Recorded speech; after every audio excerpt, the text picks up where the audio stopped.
Vandens stichija. Tiems, kurie dar nematėte mano video paskaitos apie delnų tipologiją, priminsiu. Apibūdinimus pateikiu grinų, tai yra 100% tipų. Zodiako ženklo elementą apsprendžia Saulės buvimo vieta žmogaus natalinėme horoskope, kuri gimimo metu buvo viename iš 12 zodiako ženklų. Zodiako ženklo tipą visada laikau 100%. Plaštakų formos tipologija apsprendžia pirštų ilgis ir delno forma. Vandens elementui priklauso šie zodiako ženklai – Vėžys, Skorpionas ir Žuvis. Vandens tipo delną sudaro ilgi pirštai ir pailgas delnas. Liauni pirštai ir siauras delnas primena smilgas, kurios ima siūbuoti nuo menkiausio vėjelio dvelktelėjimo. Delno linijos plonos, silpnai išreikštos. Pati plaštaka atrodo tarsi permatoma. Vandens elementas priklauso nematerialiam tipui. Vandens stichija atsako už jausmus ir emocijas, intuiciją ir dvasinį jautrumą. Tai pats jautriausias ir subtiliausias elementas iš visų kitų elementų – žemės, ugnies ir oro.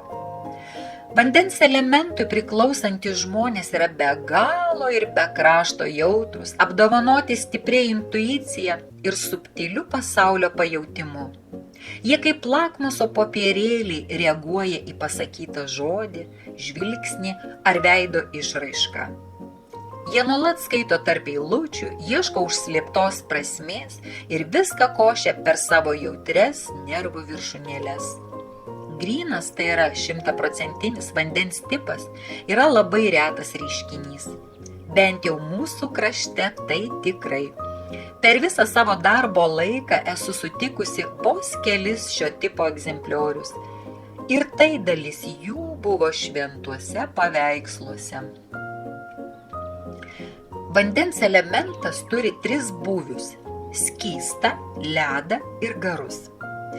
Ledas ir garai yra laikini būviai, kurie atsiranda vandeniui veikiant tam tikrą temperatūrą.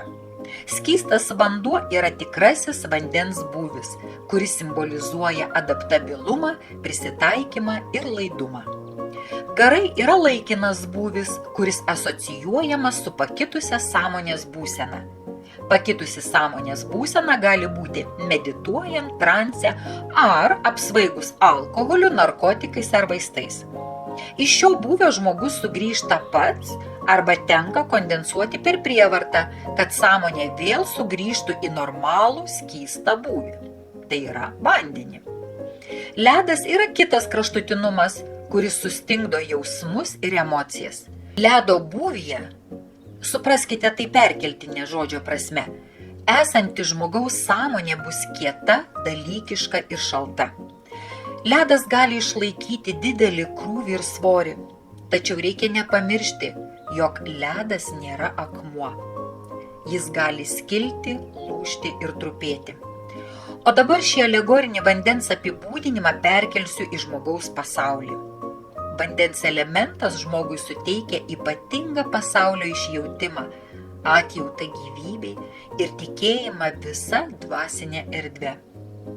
Jie jaučia net pačius silpniausius supančius erdvės virptelėjimus, kiekviena savo ląstele priimdami artėjančio įvykio energiją. Jų nuojauta ir intuicija yra tarsi 2 sarginiai šunys, akylai sergstinti savo šeimininką nuo išorinio blogio.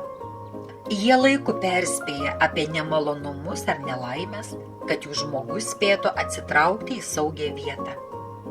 Nepasitikėti vandens elemento nuojauta yra tiesiog paika. Ir dar paikiau vandens elemento žmogaus klausti, iš kur jis žino, kad to daryti nereikia ar ten važiuoti nesaugu. Jis jums niekada nepasakys, iš kur žino. Jis tiesiog taip jaučia. Ypač daug nepagristos pylos susilaukia jautri vandens elemento moteris, bandanti įspėti vyrą apie gresiančius nemalonumus. Grįžęs namo piktai mestels, prikarksėjai. Ir taip lašas po lašo, visai nepastebimai, vandens elemento moteris ar vyras ima nebekalbėti apie savo nuojautas, sapnus ar ženklus. Kasgi nori būti nuolatiniame persekiojime, visai kaip viduramžiais, inkvizicijos laikais.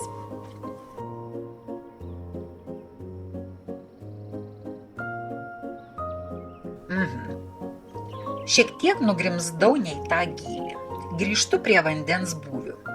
Apie garus viskas aišku. Išgėrė, parūkė, į astralą išskrido, su dievais pabendravo ir su sunkiom pagiriom namo į šią realybę sugrįžo. O čia nieko gero. Žmona su kočėlu laukia, vaikai sienom lipa, į darbą eiti reikia, kaimynui skolingas. Tikras pragaras. Atgal į garų būvį. Išgėrė, parūkė ir į astralą pas savus. Ten nors niekas proto neknisa. Ai, gaila, kad niekas tokio keliautojo po pasaulius apart jo paties nepalaiko. Su gydytojų pagalba kondensuoja atgal į realų pasaulį. Užkoduoja nuo bet kokio noro bastytis po kosminės galaktikas ir viskas. Laisvės pabaiga. Kitas garų būvis atitinka meditacijos ar transo būseną. Žmogus sąmoningai tik savo valios pastangomis ir ketinimu kyla į dvasinės aukštumas, susitinka su dievais, bendrauja ar tiesiog mėgaujasi spalvotais vaizdeliais.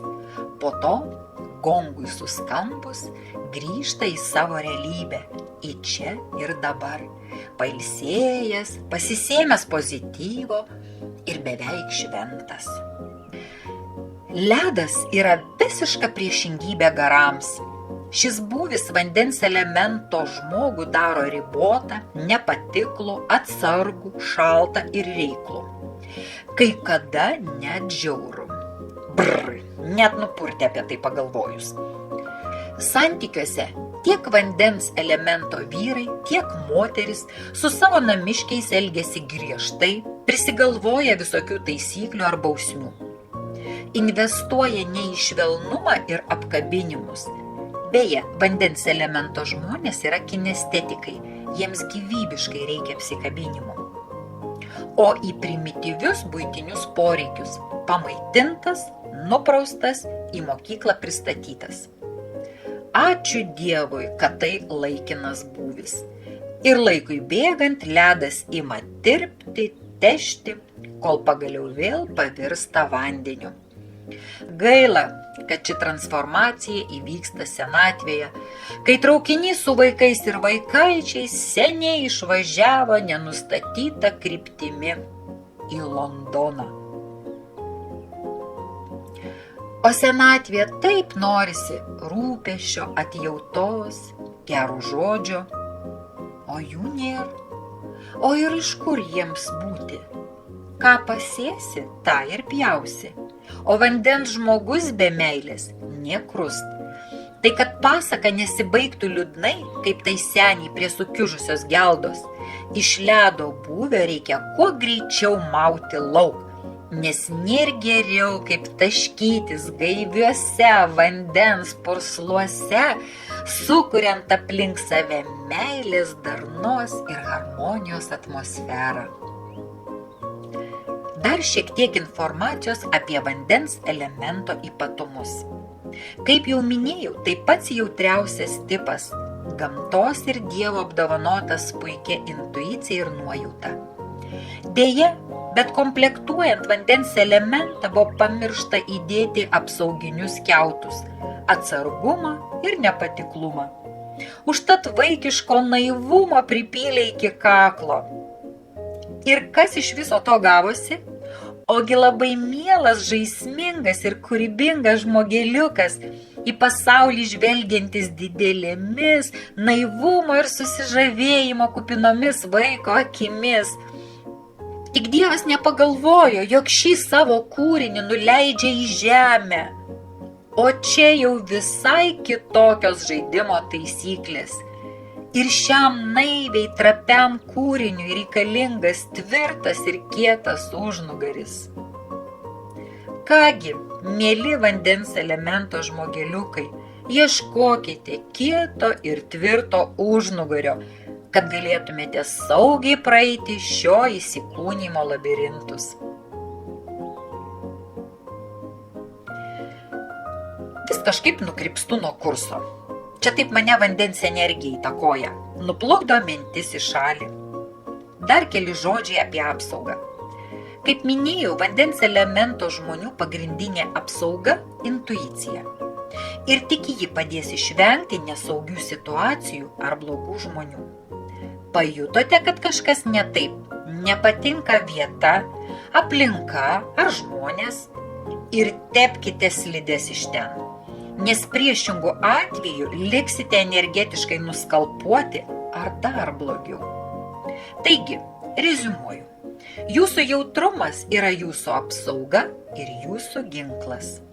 Neignoruokite savo pojūčių ir neleiskite kitiems jūsų klaidinti.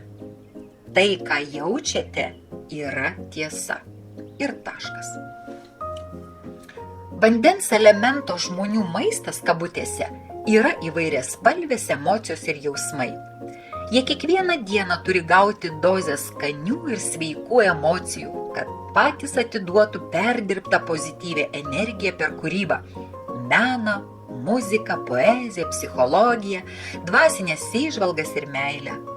Kai vandens elemento žmogus vietoj gražaus žodžio gauna porciją priekabių su pasityčiojimo ir ignoravimo prieskoniais, kai vietoj švelnaus apkabinimo gauna niuksą ar šaltą dėbtelėjimą, kai vietoj meilės sulaukia neapykantos ar pastumimo, nepastebimai ima virsti tikrų monstrų ar fūriją. O tada jau laikykitės, brolyčiai. Tokių provokatorių, manipuliatorių ir emocinių teroristų dar reikia paieškoti. Jie labai meistriškai moka išerzinti savo auką ir gauti reikiamą kiekį maisto, tai yra emocijų. Suprantama, šis maistas neturi jokios energetinės vertės, tik apgailėtina substancija kažko, kas leidžia išlaikyti šio gyvenimo egzistenciją. O juk pradžia buvo tokia miela. Vandens elemento žmonės reikia saugoti įrašant į raudonąją knygą, kaip greitai nykstantį elementą. Arba prie vandens elemento žmogeliuko gimimo liudijimo tėvams išduoti instrukciją, kaip su šiais angelėliais bendrauti, kaip teisingai auklėti, kad užaugę dovanotų pasauliui šedevrus.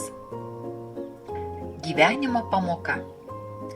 Vandens elementui priklausantis žmonės atėjo į žemę su labai svarbia misija. Jie grynina emocinę aplinką, kuria harmoniją ir įkvepia unikalioms patirtims. Jie puikiai orientuojasi jausmų ir emocijų pasaulyje. Gali būti puikiais vedliais per sudėtingas ir neretai painias emocinių patyrimų džiunglės. Vandens elemento žmonės labai gerai jaučia aplinką ir visus gyvus sutvėrimus. Jaučia, kas gali padėti sugrąžinti išsibalansavusias emocijas į pusiausvyrą. Jiems patiems labai svarbu palaikyti emocinę švarą ir darną. Vandens žmonės lyg sugertukai į save sugeriantis aplinkos būsenas ir nuotaikas. Kokia aplinka, toks ir vandens tipo žmogus. Pozityvi, šviesi ir maloni aplinka, pozityvus, šviesus ir malonus vandens žmogus. Pikta, ligota ar atšiauri aplinka, toks pat vandens žmogus piktas ir atšiaurus. Vandens tipo žmonės turi be išlygų pasitikėti savo intuiciją ir besąlygiškai ją kliautis. Savo tikėjimu ir pasitikėjimu jie gali įkvėpti kitus žmonės kilniems darbams ir padėti užgydyti šio ar praeitų gyvenimų žaizdas. Sveikata. Vandens stichijos žmonių sveikata tiesiogiai priklauso nuo emocinių būsenų. Pirmoje vietoje įsitaiso psichosomatinės sveikatos problemos. Skauda kažką, nežinia ką. Gydytojai ieško ligos, jos neranda. Jei ligą rado, neranda priežasties. Priežastį rado, priemonės netinka. Paskaitų metu savo mokiniams visada pabrėžiu, kad vandens žmonių ligos yra sunkiai diagnozuojamos, būna retos ir neįprastos. Paaiškinsiu, kodėl taip vyksta. Vandens elementas valdo visus kūno skysčius – kraują, limfą, audinių skysčius ir taip toliau. Taip pat valdo energijos tekėjimą. Pirmas negatyvo impulsas atsiranda viename iš energetinių kūnų. Žmogus jaučia, kad kažkas ne taip, bet nesiima jokių priemonių tam pašalinti. Net jei jis ir pasiskųstų kam, vargu ar kas rimtai tai pažiūrės. Neprisigalvok nesąmonių. Klasikinis atsakymas į vandens elemento skundą. Netvarkomas impulsas leidžiasi žemyn, įtampos pavidalu pradeda sukti gūžtą kokiame nors organe. Bet konkrečios ligos dar nėra. Diagnozė – psichosomatika. Patarimas – pagerkite raminamųjų, venkite streso, mąstykite pozityviai. Bet negatyvas nė nemano užleisti savo pozicijų pozityviam mąstymui. Tiesą pasakius, jam nusišvilt ant pozityvaus mąstymo. Per kūno skysčius jis sėkmingai keliauja po visą kūną, barstydamas skausmo sėklas tai šen, tai ten. O vėliau ima ir sudygsta negatyvo sėkla visai kitame organe, nei yra tikrasis negatyvo štabas. Ir kaip tada gydyti vandens elemento žmogų, jei tokių ligų nėra nei viename ligų vadovėlyje? Ir tada, kaip sakoma, skęstančiųjų gelbėjimas pačių skęstančiųjų reikalas. Kągi tada daryti, paklausite? Pirmiausia, nereikia praignoruoti pirmos negatyvios būsenos. Antra, iš karto ieškoti savo tradicinės, o dar geriau netradicinės pagalbos. Bioenergetikai, ekstrasensai, užkalbėtojai jūsų paslaugoms. Kai kuriems neprošal būtų regresijos seanse pakeliauti pro praeitus gyvenimus. Išties yra du dalykai, kurie taptų vaistais visiems. Tai besąlygiška meilė ir besąlygiškas tikėjimas. Motyvacija. Iki pilnos laimės žemės elementui reikia 200% garantijų ir pastovumo banko sąskaitoje.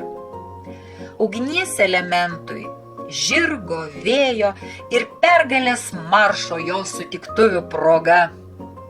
Oro elementui Nobelio premijos ir vardo įamžinimo monumente. Na, o vandens elementui tereikia šilto apkabinimo, jaukaus prisiglaudimo ir tylaus kuždesio į ausytę. Aš